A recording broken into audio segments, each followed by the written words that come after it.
Welcome back to Grassroots Media. Welcome back to this week's edition of the Sand Meatpacking Sam Broyles Show, where we cover everything on the court with the Chuckey Doak Black Knights basketball team. As always, I'm joined here with head coach Sam Broyles. This year, we did roll over into the new year, though. It's 2024 now. Moving into the new year, you've picked up 3 wins. We'll go ahead and jump right into it and talk about it with North Greene, University High, and Johnson County. Take me through each one of those 3 wins and how good each one of them felt. Oh, we started out bad at North Greene. It seemed like they jumped out on us, 15-5 or something like that. Or shooting, if I remember that night, wasn't the best. We were like 2 from 11 from the field at halftime. And, we worked on not just getting the ball inside, but getting higher percentage shots, like from the high post in, which opened it up for Christian, where they was double teaming him, one in front, one in the back. And, I thought they wore down a little bit in the fourth quarter, North Greene. I felt like our pressure, as we scored and we made a game of it, got more intense, and, especially compared to the first half. But as far as, what I can remember from that, though, that was the defense intensity, and, I thought North Greene got tired. And, the second half we shot over 60-some%. That's always a good shooting percentage. Yeah.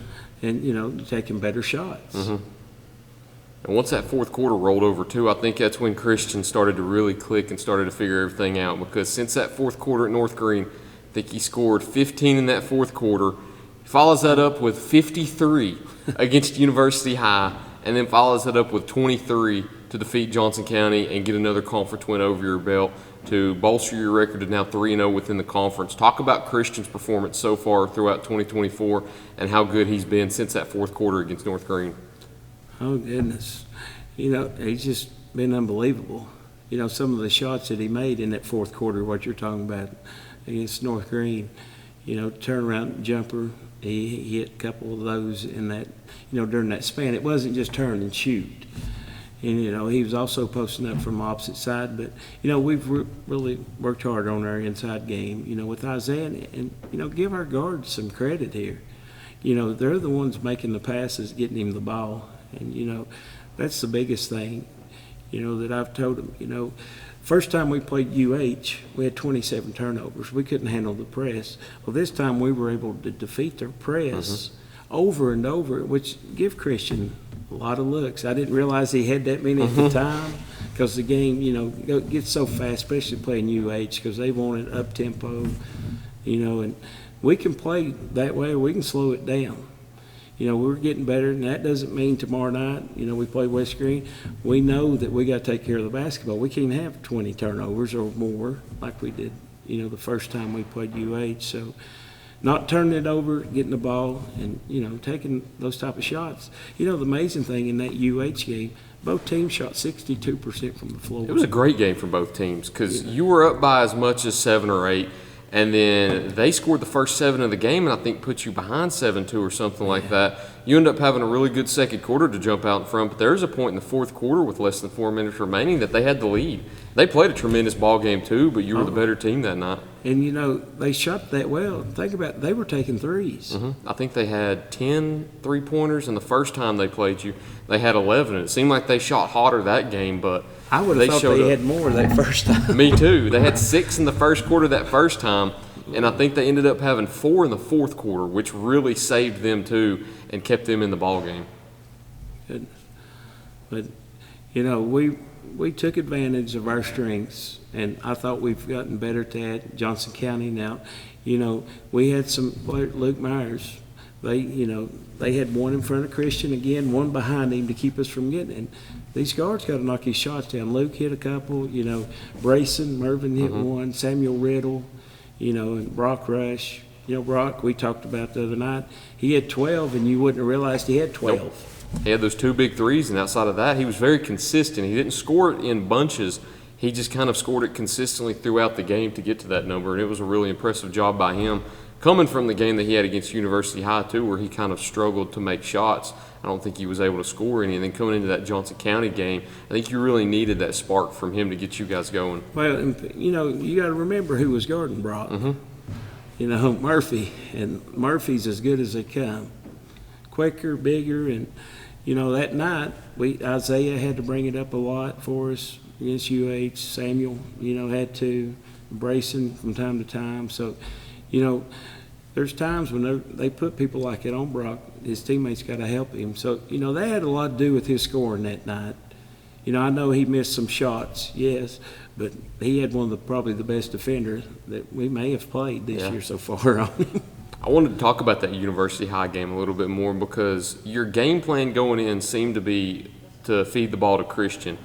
Was that your game plan going in to try to slow their offense down? Because they like to run down the court. They're one of the fastest teams that you'll probably play all year, and I think you guys realized that the first time you played them here with as many turnovers you were giving up and as many missed shots that you had. Was that your game plan against University High to slow them down a lot? Yeah, and when you're shooting threes and not making it, that leads to long rebounds. So when that team's quicker than you are and they're getting those long rebounds, they're gone from one end to the other, before we can even get turned around. By slowing it down and shooting the percentage we shot, getting it inside, it takes, a lot of their transition away. Mm-hmm. So we were able to get back on defense. And, I know they ended up shooting 62%. It sounds like, you didn't play any defense.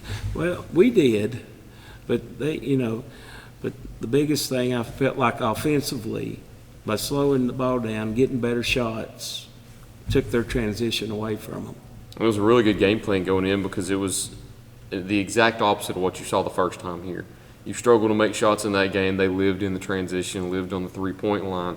And then this time around, you guys you took outside shots but weren't as much because you get it across half court, you get it to the guard, swing it to the wing, throw it down low to Christian. It slowed them down a lot too because we talked about it. I think his shooting splits were 23 of 29.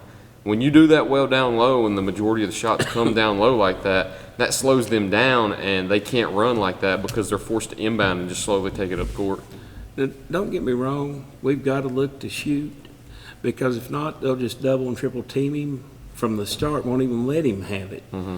But because you've got to take those shots, but you've got to also know when to take those shots and when not to. And I felt like in these last 3 games, we've done a lot better after halftime at North Green. It's like, it's like our players started listening more, and they've just, they've really rallied around each other, and Christian's a beneficiary of that. And I know the University High game was kind of a revenge game from the loss that you took here earlier in the season.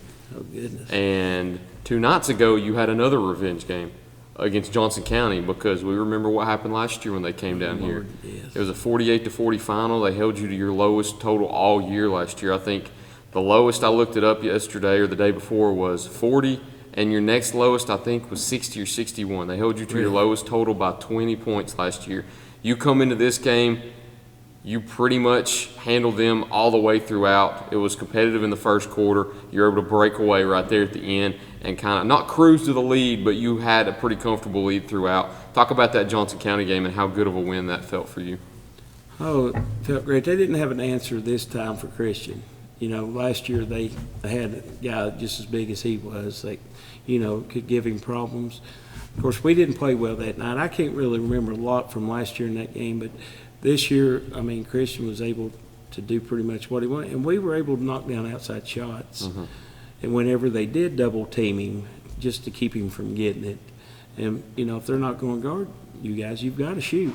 Yeah. And you're supposed to go in, and they did, that night.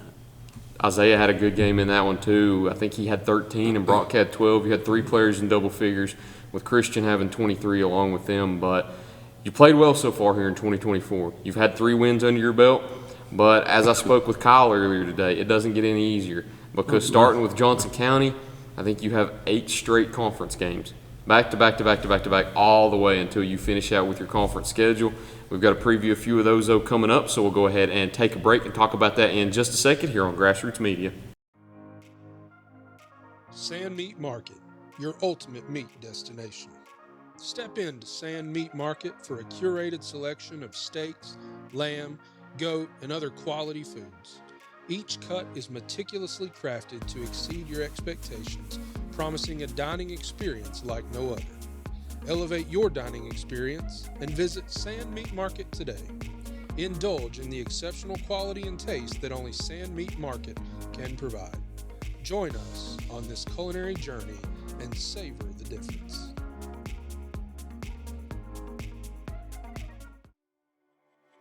Tommy's Plumbing has provided professional plumbing services to the residents of Greenville, Tennessee for over 30 years.